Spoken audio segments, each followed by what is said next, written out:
Si. Alors bien, écoutez bien ce que va nous dire Philippe Pascaud, parce que c'est la réalité. Vous savez ce qu'a fait Philippe Pascaud? Il a édité, regardez bien sur MC Découverte, il a édité des petites fiches. Alors je vais les lire, parce que vous n'arrivez pas à les lire à la télé et puis à la radio. C'est bien difficile, encore moins. Pourquoi faut-il un casier judiciaire vierge pour être pompier, taxi ou fonctionnaire et pas pour être élu? Oui, on se pose la question. À revenu égal avec un salarié, un élu peut payer 2 fois moins d'impôts. Mais oui, un élu peut cumuler jusqu'à 5 retraites et sans plafond. Philippe Pascaud, votre livre « Pilleurs d'État » aux éditions Max Milo recense tous les abus légaux, je dis bien légaux, dont bénéficient les élus. Exactement. Je vais vous en citer un autre, puisqu'on est là dans une radio sympathique. Vous savez ce que c'est qu'une pension de réversion? Oui, évidemment. Un simple salarié, c'est 54% de 19 000 euros maximum. Moi, j'ai une amie qui vient de perdre son mari. Elle touche 357 euros de pension de réversion. Une femme d'élu, ou un homme d'élu, c'est 66% sans plafond. Moi, j'ai du mal à comprendre qu'une femme d'élu soit plus fatiguée qu'une femme de salarié. Et c'est ce que je mets dans Pilleurs d'État. Tous ces petits privilèges, ces avantages, ces droits que certains élus se sont abrogés. Je dis bien certains élus parce que tous les élus ne sont pas pourris. Tous les élus ne sont pas tous des gens qui s'en mettent plein les poches. Je dis simplement, et je le prouve dans le livre, que plus on monte en haut de la pyramide, plus les élus s'en mettent plein les poches et plus ils confortent le système dans lequel ils se vautrent. Alors c'est très très intéressant parce que votre livre Pilleurs d'État, au début est passé un peu inaperçu. Et puis petit à petit, il a fait un tabac et aujourd'hui il se vend d'une façon. Il fait un tabac vraiment. D'ailleurs certains médias hésitent à vous inviter. Je sais pas pourquoi. J'ai un journaliste l'autre fois qui m'a téléphoné, qui m'a dit putain Philippe, ton livre est génial. Ce qu'il y a dedans c'est simple. Il y a longtemps qu'on aurait dû l'écrire. Mais tu comprends, si je t'invite et si Valls devient président, je suis grillé. Mais comment? Oui, parce que vous avez travaillé avec Manuel Valls. J'ai bossé 9 ans avec Manu, oui. Bonjour Manu, si tu m'écoutes, j'espère que tu vas bien. Vous entendez toujours bien avec lui? Oui, mais on se respecte mutuellement. Voilà. Donc, Manuel Valls, pas plus pourri, pas moins que les autres. Il n'est pas particulièrement pourri. Il est parti en Afrique dernièrement, je ne sais pas pourquoi. Il y a quelques années, beaucoup d'élus allaient en Afrique avant les élections, avant les élections, c'est pas pourquoi. Non, mais là ce que je veux dire par là, c'est que moi, je défends les élus. Moi aussi. Vous aussi? Je défends tous les élus, je défends les élus de base, les élus de proximité, celui qui se défonce bénévolement, le petit maire des communes. Ce que je ne défends pas, c'est les élus qui profitent du système pour vraiment se vautrer dans quelque chose du nom, parce que c'est des gens qui devraient être exemplaires. Manuel Valls et beaucoup sont exemplaires, mais pour l'instant... Manuel Valls et beaucoup. J'ai dit certains élus. Bon, d'accord. 30% des parlementaires... En revanche, ont eu des soucis avec le fisc ou avec la justice. Oui. J'ai fait le compte, ça sort bientôt dans mon 3e livre, j'arrive à prouver, et preuve à la puisque tout ce que je dis est factuel. Dans mon premier livre, j'ai mis 400 élus et j'ai mis leur nom, j'ai pas eu un seul procès. Tout ce que j'écris est factuel, vérifié, recoupé. Là, je mets dans mon 3e livre que 30% des parlementaires, députés, Sénat plus sénateurs, donc 577 plus 348, 30% ont eu affaire avec la justice.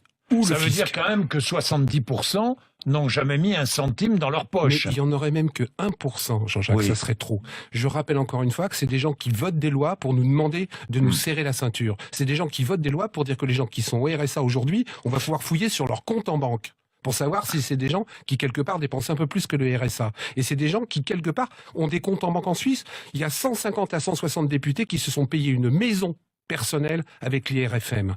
Est-ce qu'une seule fois on a été fouillé sur leur compte en banque? Est-ce que ces gens-là sont poursuivis?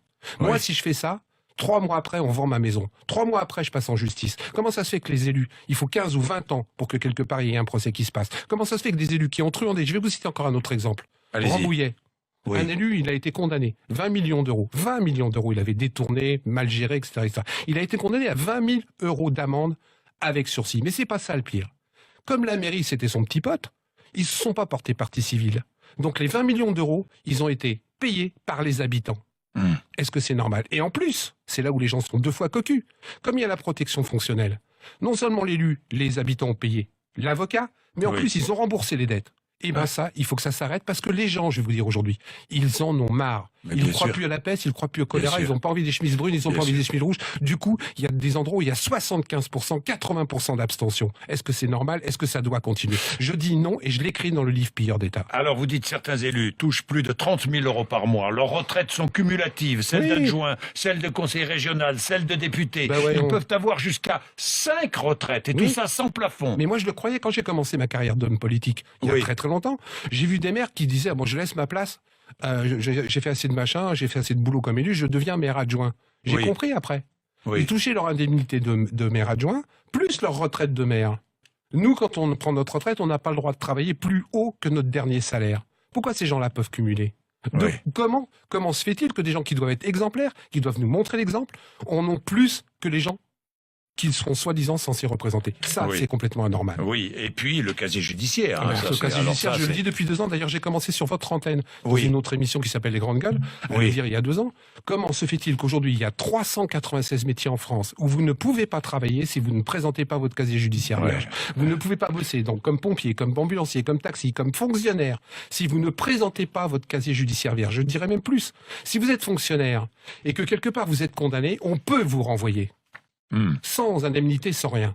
Pour être élu ou réélu, on n'a pas besoin de présenter un casier judiciaire vierge. Je demande à Manuel, puisque tu es Premier ministre, il n'y a pas besoin d'une loi pour ça. Juste une petite directive ou un décret ou quelque chose comme ça. Fait que pour être élu ou réélu en France, on soit obligé de présenter son casier judiciaire vierge.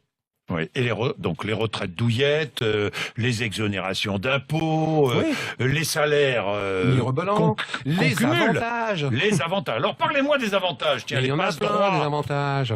Il y en a plein quand vous êtes élu, et je l'ai été. J'ai Oui. été conseiller régional, président Oui. de la formation professionnelle et l'apprentissage. Déjà, du jour au lendemain, on vous appelle président, je ne sais pas pourquoi.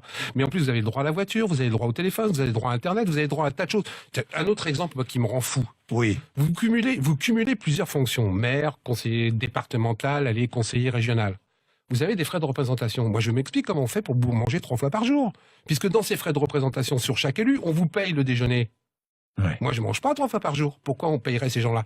Un autre truc, je vais On vous vous donner. paie 3 fois le déjeuner. Vous avez des frais de représentation sur chaque endroit. Ah bah oui, Donc, évidemment. vous déjeunez c'est 3 pratique, fois. oui. Oui, c'est Parce pratique. que je sache, les gens déjeunent qu'une fois. Moi, Non, je mais propose un système très vous simple. donnez quand même une fiche. Mais non, c'est justement ça le problème en France. On Ah donne bon pas de fiches. Il y a plein de pays où on est. On ne justifie pas. Mais c'est- non, c'est vrai. l'IRFM, vous faites ce que vous voulez, tout le monde le sait, c'était dans la presse. Il y a un député qui s'est payé des voyages et de la thalassothérapie avec son IRFM. J'en ai un autre qui était sénateur, qui s'est payé un pavillon avec piscine.